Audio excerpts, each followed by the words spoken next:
Well, good afternoon, everybody. Y'all, please be seated. First, let me say thank you for joining with me today. As all of us know, the issue of gaming in Alabama has been the subject of dispute and controversy for years. This controversy has centered around what types of gaming will be allowed in the state of Alabama. It's centered around constitutional amendments that are present in a number of counties in our state. It also has to do with the Supreme Court's rulings and the definition of gaming. It has to do with our Indian tribal lands and what is allowed on those by the federal government. So it's been a very complex controversy for a number of years. A considerable amount of time, a considerable amount of money has been spent dealing with this issue. This issue is not going away. Unless we get some good recommendations from some entity and finally resolve this, it will never go away. So today I am going to announce that I am going to appoint an advisory council. It's going to be termed the Alabama Advisory Council on Gaming. This council will be created in just a minute as I sign Executive Order number 24. The council will assess the current state of state laws as well as local laws. It also will look at taxes that are being generated by any entity that is in the state of Alabama, or the lack thereof. The council will also evaluate best practices in other states, including the tax revenue structures and the enabling and the implementing regulations and the laws that are in all other states in the country that have gaming. This council will also compare Alabama state laws to the applicable federal laws. The Alabama Advisory Council on Gaming will consist of the following people. I will have 7 appointments, 2 of which, one will be from the District Attorneys Association, one will be from the Sheriff's Association. 2 members will be appointed by the Speaker of the House, 1 Democrat and 1 Republican. 2 members will be appointed from the Senate by the Pro Tem, 1 Democrat and 1 Republican. If we see then that we need additional members to this council, I will appoint those. This council will present findings and recommendations on gaming to me, to the Pro Tem of the Senate, and also to the Speaker of the House by January the 31st, 2017. The ongoing issue of gaming needs to be solved once and for all. And I want this council to take a comprehensive look at the issue. And then I want them to provide me and the Pro Tem and the Speaker with some recommendations. The state of Alabama needs a fresh look at this issue. Past efforts have not solved this problem. And we need a clear path forward on gaming and the games of chance. Now, in the near future, I will announce all members, those that are appointed by the Speaker and by the Pro Tem, and then those that I will also be appointing. So I will be announcing those very soon. But before I take questions in just a second, I'm going to go ahead and sign our executive order. I am going to ask Jim Byard, who's my ADECR director, who will serve on this council, and Clinton Carter, who is my finance director, who also will serve on this council. So if y'all will come up with me, please.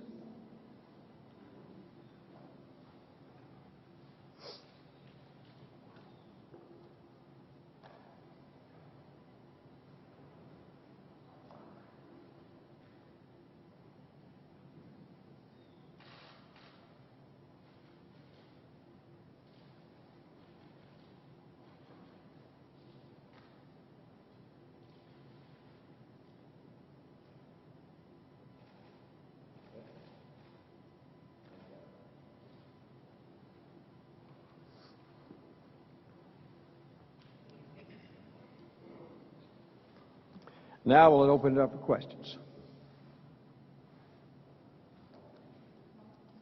Governor, in the letter, you and the Attorney General to the local officials, you said some of the bingo operations in Lowndes and Macon counties were illegal. Is there any enforcement action planned against those in the meantime?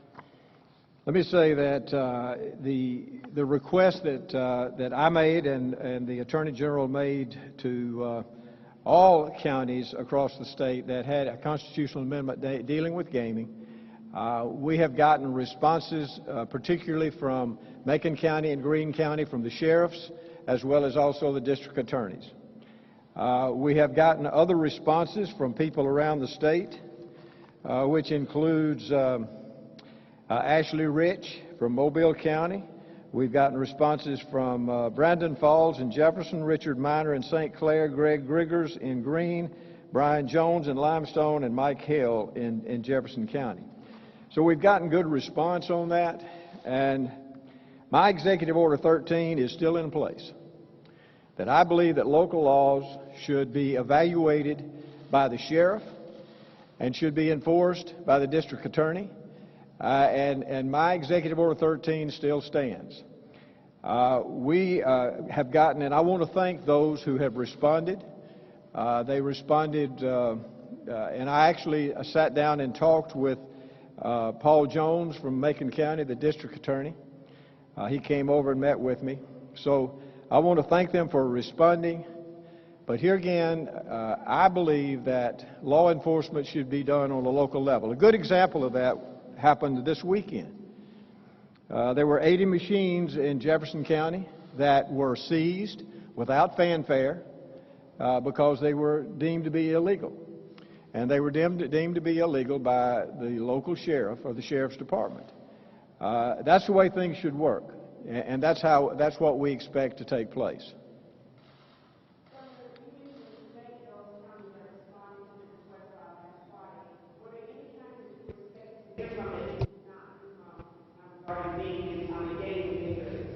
Was the question, are there some that I received a response from that I did not expect?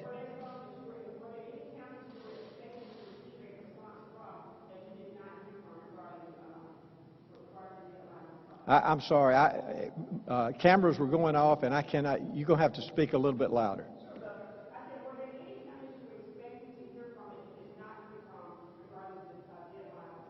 No, we heard from sheriffs, indirectly from the sheriff of Macon County through their attorney, but the others we heard directly from, Macon and Lowndes County, and we heard from other counties also. Did not hear from Houston County. Houston County was part of our letter that I believe, is that not correct, David? But we did not get a response from Houston County.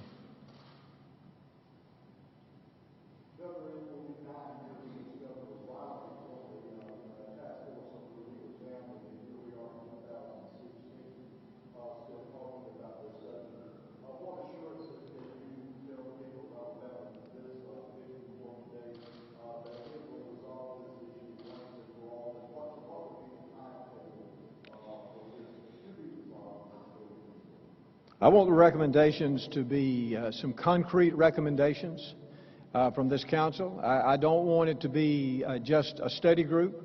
I do want some true recommendations from this group. My personal feeling is that this issue 9 years from now with the next governor will be the same as it is today.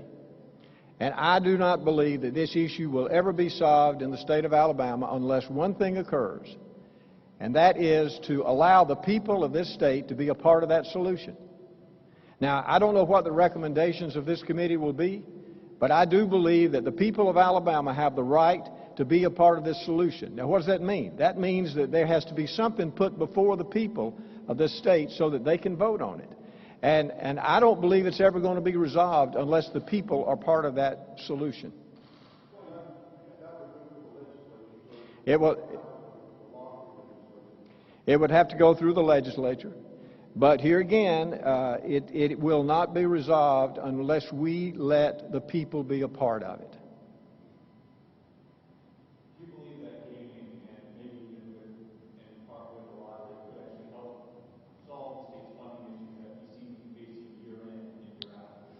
Let me say that I have never felt that gaming and monies from gaming should be a part of the solution of this state, even though we pushed for the lottery.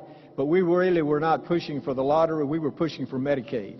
And I believe that gaming is not the best way to fund government. I don't think any state would say that.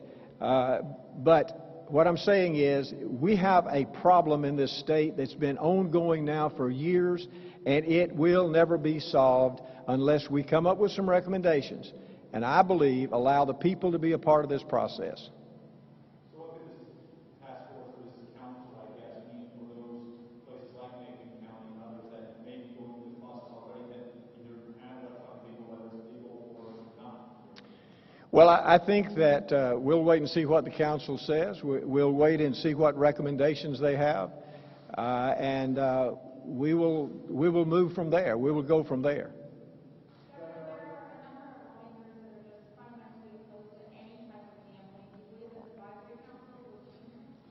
Well, let the legislature pass a constitutional amendment that says that we ban all gaming in the state of Alabama. You know, but let the people be involved. Let the people decide because this is not going to be solved otherwise.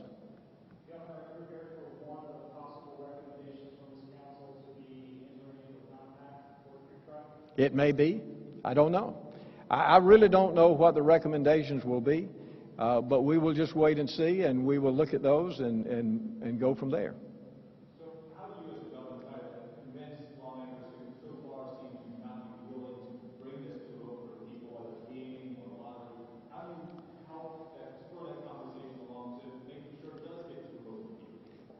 Well, I just think that if we have a good commission, a good council that we're putting together, and it's going to be made up of really good, reputable people, that will study the issue across the country and will study Alabama's issue.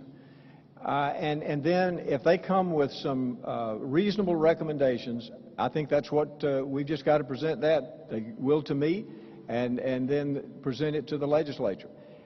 Can I guarantee that if they say that we let the people vote on it, is the legislature going to do it? No, I can't. But this council probably should have been set up a long time ago. And I should have done that probably 2 or 3 years ago. You know, it's just recently that things have kind of bubbled up to the point that we've got to solve this. And the people of Alabama know that we have to solve it. And they want to be a part of it. I truly believe the people of this state want to be a part of that process.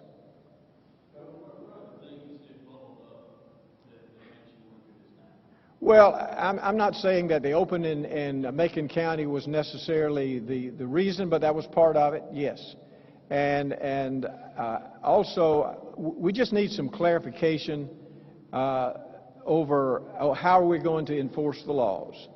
And as I say, our Executive Order 13 still stays in place. We need to give these individuals time to investigate what's going on in their counties, and then them make a recommendation.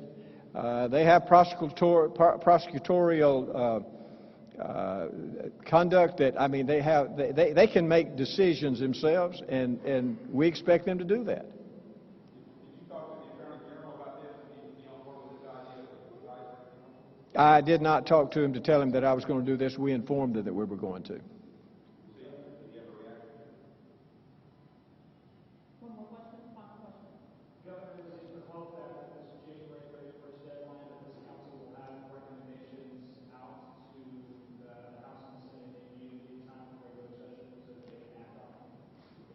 We hope that they will have the recommendations, and of course, if we need legislation, you know, that could be developed fairly quickly if they have clear-cut recommendations.